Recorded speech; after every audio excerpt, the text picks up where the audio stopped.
ये कार्यक्रम सत्य घटनाओं से प्रेरित है। जिनके साथ ये घटनाएं घटी उसकी वास्तविकता उन्हीं तक सीमित है। भूत प्रेतों और अपसामान्य विषयों के होने पर चैनल कोई दावा नहीं करता और न ही प्रोत्साहन करता है। अगर हम इस दुनिया में न होते तो क्या इस दुनिया के होने पर यकीन भी कर पाते? कुछ घटनाएं ऐसी होती हैं जिन्हें सुनना तो ठीक है, पर दुआ कीजिए कि आपको उनसे होकर न गुजरना पड़े, क्योंकि उन हालात में आप दुआ करने लायक भी नहीं रहते।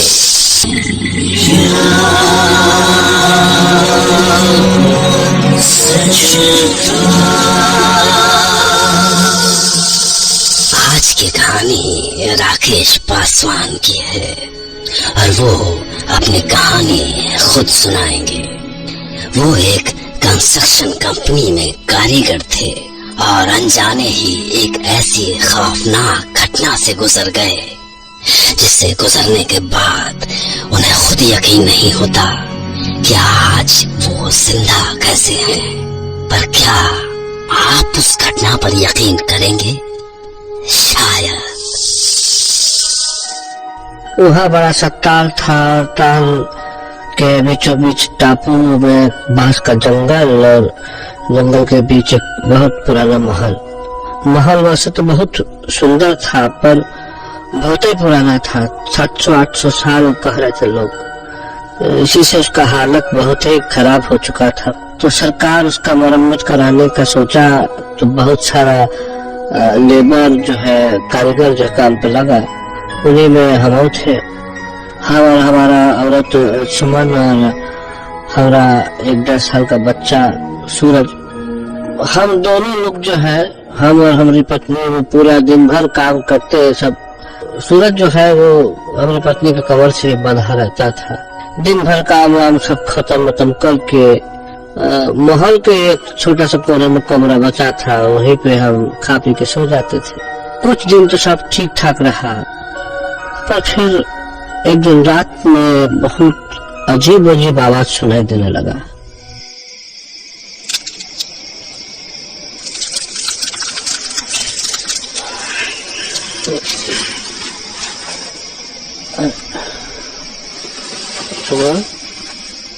सुमन, हो सुमन, सो गई का? अभी तो आँख लगा था।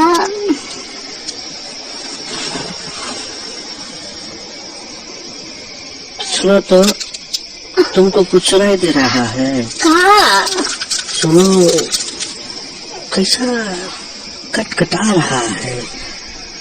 ऐसा जान पड़ता है जैसे कोई दांत से पत्थर काट रहा हो। नहीं लगता है तुमको? क्या कह रहे हो? बांस का कितना जंगल है यहाँ।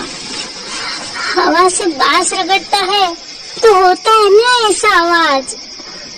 अब सो जाओ भी, हमका भी सोने दो। अरे नहीं रे सुमन, हमरा तो मन कुछ और ही कह रहा है। सो जाओ। जाने सुमन नींद में थी या उसको सचमुच लगा कि बांस का आवाज है, पर हमारा मन नहीं माना और हम वहां से उठ के बाहर की तरफ निकले। चारों ओर खूब अंधेरा, बस बाहर से चांद का रोशनी आ रहा था और भी बहुत हल्का सा। उस वक्त हमारा बांस के जंगल में जाने का हिम्मत नहीं पड़ा, तो हम मोहल्ले में इधर उधर जाके देखे।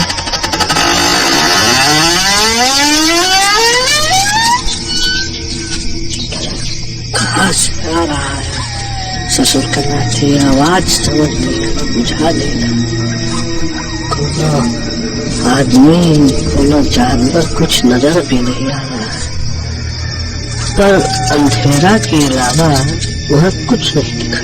तो हम वापस लौटने लगे कि तभी अचानक एक जगह पे हमको लगा कि वो आवाज, जो कटकटाने वाला जो आवाज है, वो तेज हो गया, बढ़ गया। तो हम रुके।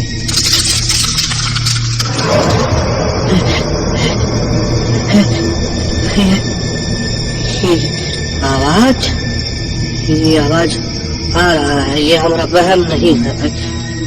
ये यही से ज्यादा आ रहा है। ऐसा लगा जैसे कि आवाज जो है वो हमारे पैर के नीचे से आ रहा है। एक दिन नहीं, उसके बाद से तो रोज ही ऐसा होता रहा।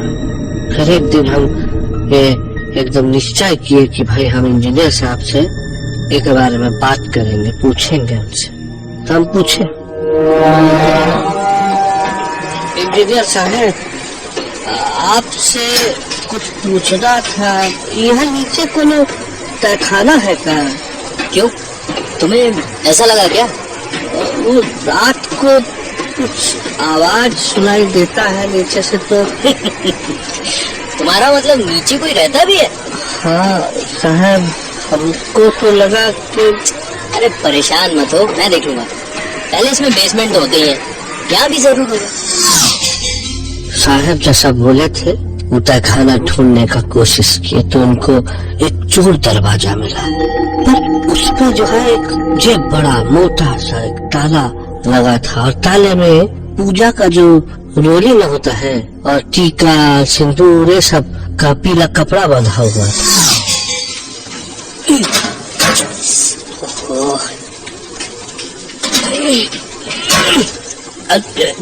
साहब, अरे क्या हो गया? साहब रुकिए, हमको ये ठीक नहीं जान पड़ता है साहब। कोई तो हमको लगता है इस ताले में जो है मंत्र मारा है, हम कह रहे हैं साहब। तो साहब ऐसा चीज खोलना नहीं चाहिए, कुछ गड़बड़ हो गया तो मतलब। क्या गड़बड़ होगा? अरे भानु, विलास जी साहब, आ रही है ना तुम्हारे पास?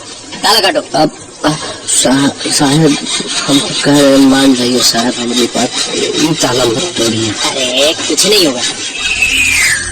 साहब नहीं माने, और जब ताला कट के गिरा और हम दरवाजा खोले ही थे कि अंदर से ऐसा ठंडा हवा आया, मानो जैसे हम एकदम पहाड़ की चोटी पे खड़े और हवा जो है हमारा शरीर को चीरता हुआ निकल जा रहा है। कितना ठंडा है, 2 मिनट में जम जाए इंसान। चलो अंदर देखते, ऐसा है क्या? अंदर घुसे तो जाला ही जाला और धूल ही धूल था।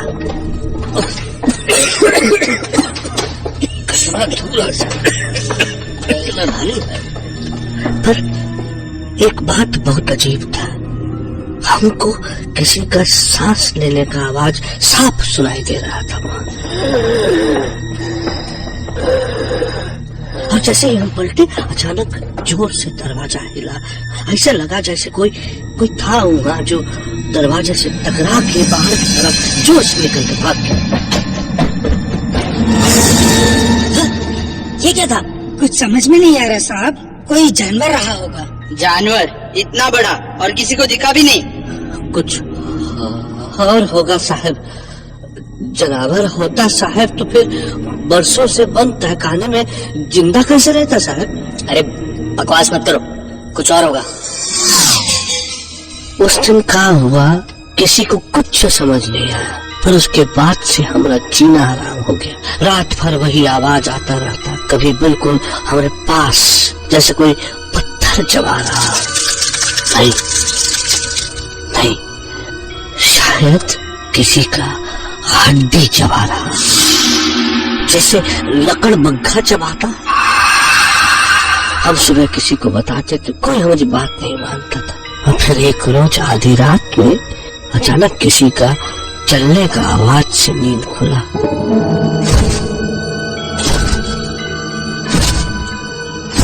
ऐसा लगा कि सूप जितना बड़ा बड़ा पैर हो उसका, 1.5 हाथ का, जैसे कोई पिशाच हो।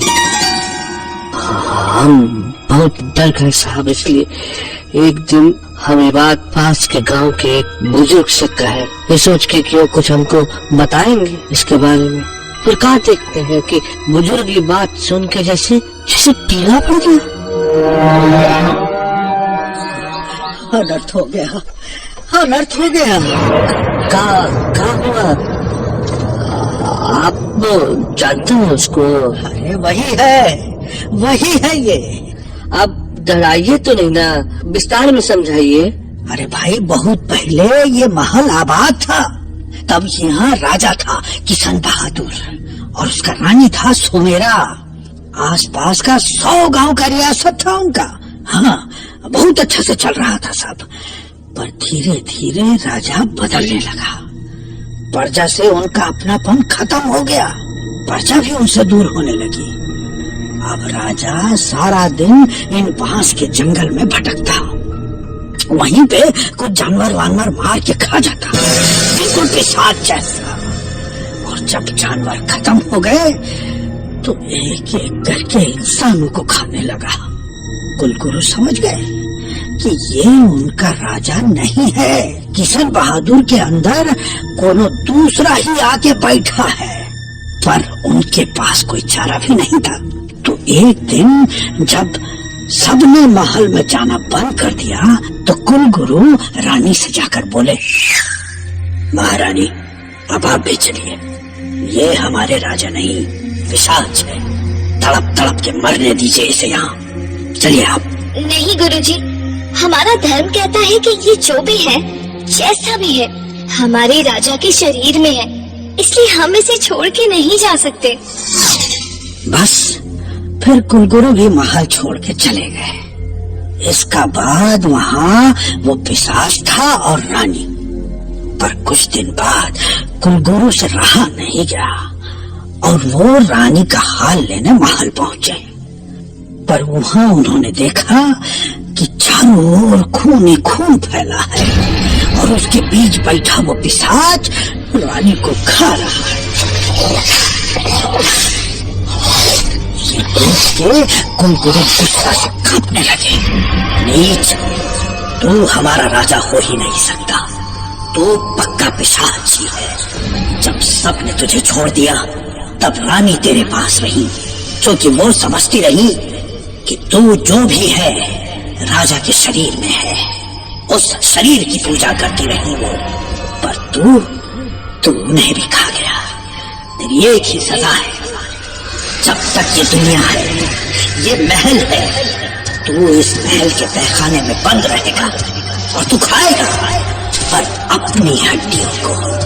तेरी हड्डियां बढ़ती रहेंगी और तू उन्हें कुतरता रहेगा, हमेशा कुतरता रहेगा। ये श्राप है मेरा। उसका बाद कुलगुरु ने उस पिशाच को तहखाने में बंद करके ताले पे मंत्र मार दिया, जिससे वो कभी तहखाने से बाहर ना निकल सके। हे भोलेनाथ, हे प्रभु, अनर्थ हो गया। वही ताला तो इंजीनियर साहब खोल दिए। तभी तो हमने कहा कि अनर्थ हो गया है, अनर्थ हो गया। चले जाओ, ये जगह छोड़कर चले जाओ। अगर जान बचाना चाहते हो ना तो चले जाओ, जाओ। और हमने सुमन से वो जगह छोड़ने की बात की। हाँ सुमन, हाँ, समझो मेरी बात को। जीना है तो जाना पड़ेगा यहाँ से। क्या कह रहे हो तुम?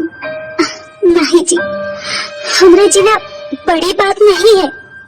हम यहाँ रहे तो हो सकता है वो हमें मार दे, या क्या पता हम जिंदा भी रहे। पर सूरज अभी छोटा है, साल भर का मिला मिलाए काम छोड़ के चले गए तो कहाँ रखेंगे, कहाँ खिलाएंगे उसको? उसके लिए दूध कहाँ से आएगा? नहीं, हम ये जगह छोड़ के नहीं जाएंगे और तुमको भी कहीं नहीं जाने देंगे। बस अगर हमरे रहने का कोनो ठिकाना होता तो हम दिन में काम करके रात को वहीं जाके सो जाते, पर कोई ठिकाना भी तो नहीं था।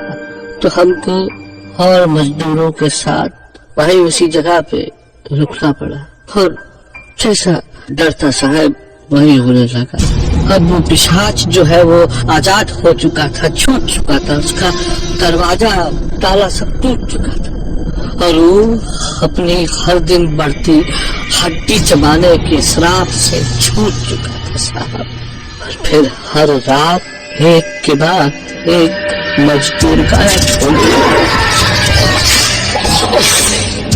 कुछ मजदूर तो काम छोड़ के चले गए, पर हम दुर्भाग्य वही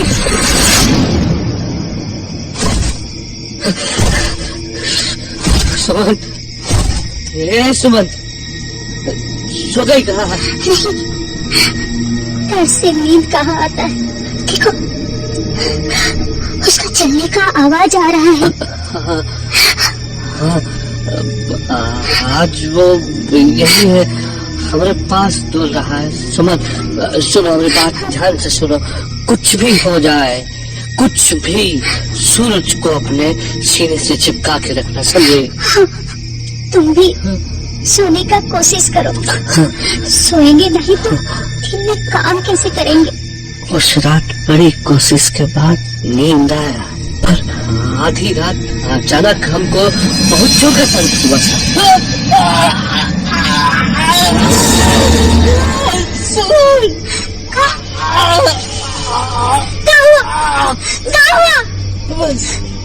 कहाँ हुआ है तुमको? ऐसे चिल्ला काहे रहे हो?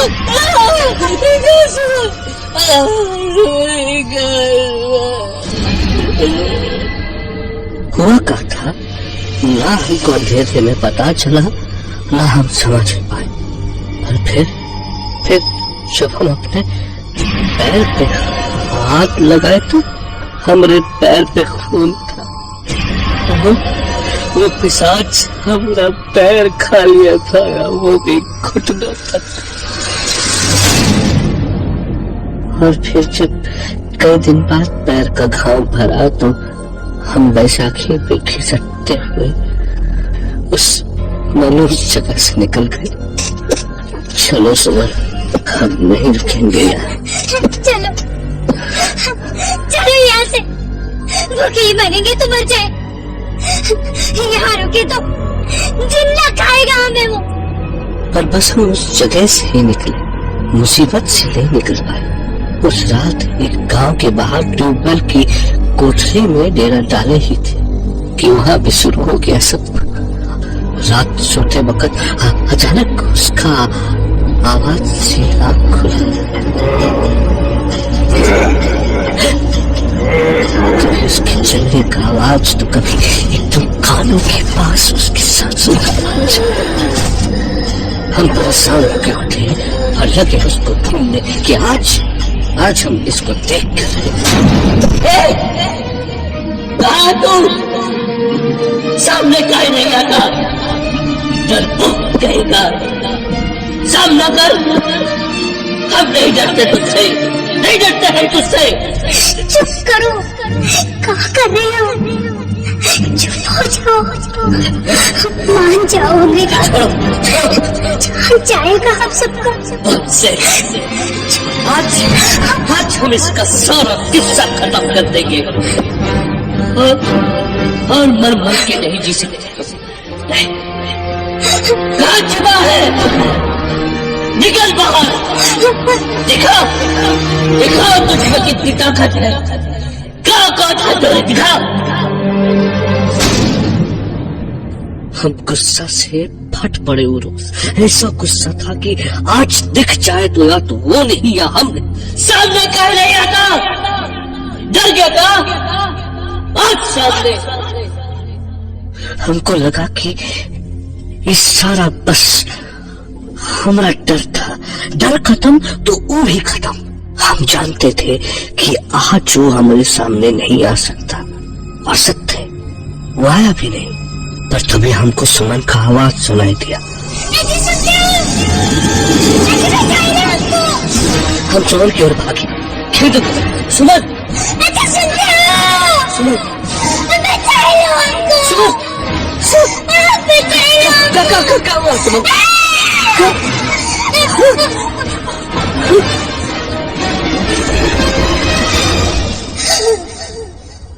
और हम वहां पहुंचे तो हमारे सामने खून से लथपथ सुमन का लाश पड़ा हुआ था।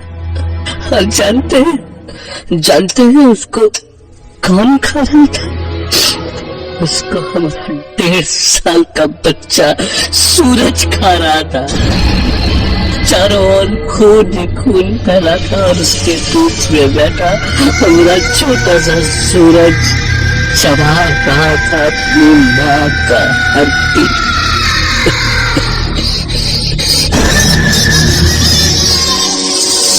भला ऐसा कैसे हो सकता है कि एक दूध पीता बच्चा अपनी माँ की हड्डियां चबा रहा हो? तो कहीं ऐसा तो नहीं कि राकेश अपने काम के माहौल से बहुत परेशान हो और उसके सबकॉन्शियस माइंड ने एक एस्केप रूट ढूंढते हुए पिशाच की कहानी गढ़ी, पर फिर उसका अधखाया पैर जिस पर वो अब भी घिसट घिसट कर चलता है। जवाब ढूंढिए, क्योंकि कल रात मैं भी तैयार रहूंगा आपके लिए एक नई कहानी लेकर, जिसे सुनकर राकेश की तरह आप भी कह पड़ेंगे,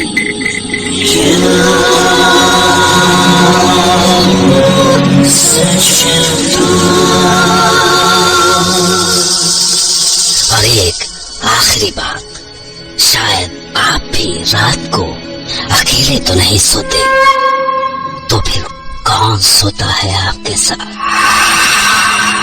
okay, take care and good night.